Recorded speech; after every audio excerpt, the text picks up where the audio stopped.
Dikë që ti mendon se është i nënvlerësuar, por meriton më shumë. Okej. Po e ceka Alban Ramosajn, po mendoj që meriton sukses shumë më sa që ka se vlerësoj shumë muzikën e tij. Edhe në Kosovë kemi artista edhe shumë edhe tri që janë të nënvlerësuar, po besoj që tash u arë një farë fryme e re që artistat e ri po fillojnë me u vlerësu, edhe mu po m'pëlqen shumë si trend, që artistat e ri po janë ma të guximshëm. Nëse nuk do t'ishte TikToku, a do t'ishte ky që je sot? Ndoshta kish marrë kohë ma shumë që unë me dalë publikisht, po herët avon besoj që po, ama definitivisht në qëtë pozit ku jam sot, jo. E ke fshirë ndonjëherë ndonjë video sepse dikush ta ka kritiku? Jo, zakonisht i kom lojnë që ato, kom fshin e video që mu ka dalë pri qefit masanej, po kështë jo si kom fshi, se i mendoj shumë para se me i posta. Cila është pyetja ma e bezdishme që ta bëjnë, sidomos në intervista? Jo keni bo shumë qarë si pytje. Jo dhe hash po veja i gare. Jo të bezdeshme nështë apo veç që... Cikletshme mujnë me konë, që shtu kur të pysim për opinion që ki bërdi konë, ose tash pytja me shpesh që po mbohet është për Big Brother. Edhe që atë... Së është e bezdeshme... Atëm me të pyt, po s'po të pysim. A ke marrë ftesën apo ende? S'ko marrë ftesë edhe...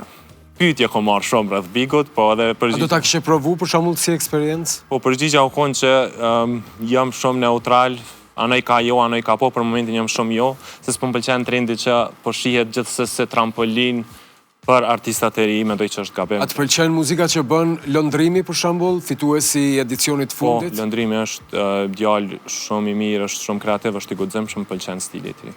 Bukur. Dhe një pyetje tjetër, ke pasur ndonjë simpati, ndonjë fytyrë publike, po themi, që është e famshme? Ke guxim të thuash emrin? Ja. Jo, s'është që kom pas. Shumica e njerëzve me cilët unë kam punë janë krejt shumë privat. Tash e mas ndoshta ndrojnë gjanat, po shumica kanë qenë privat kështu. Hynën Big Brother edhe Të shohën. Kush janë ma kritik për muzikën edhe krijimtarinë tonë, familja apo miqt? Miqt, më i me thonë. Po, miqt.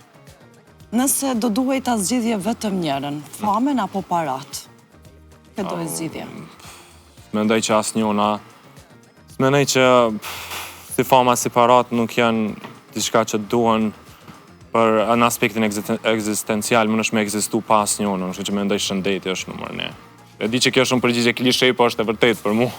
Një gjë që publiku e mendon për ty, por nuk është e vërtet. Nashta njerëz mendojnë që unë e du TikTokun, që e konsideroj vetën TikToker ose influencer. Asnjëna, unë jam krijues artistik, jam artist, që ai është gjaja që unë e bëj që e du, TikTok është diçka shumë interesant, shumë fun, po edhe aty kam krijimtari artistike, kreative më shumë. Do ishim pyetjet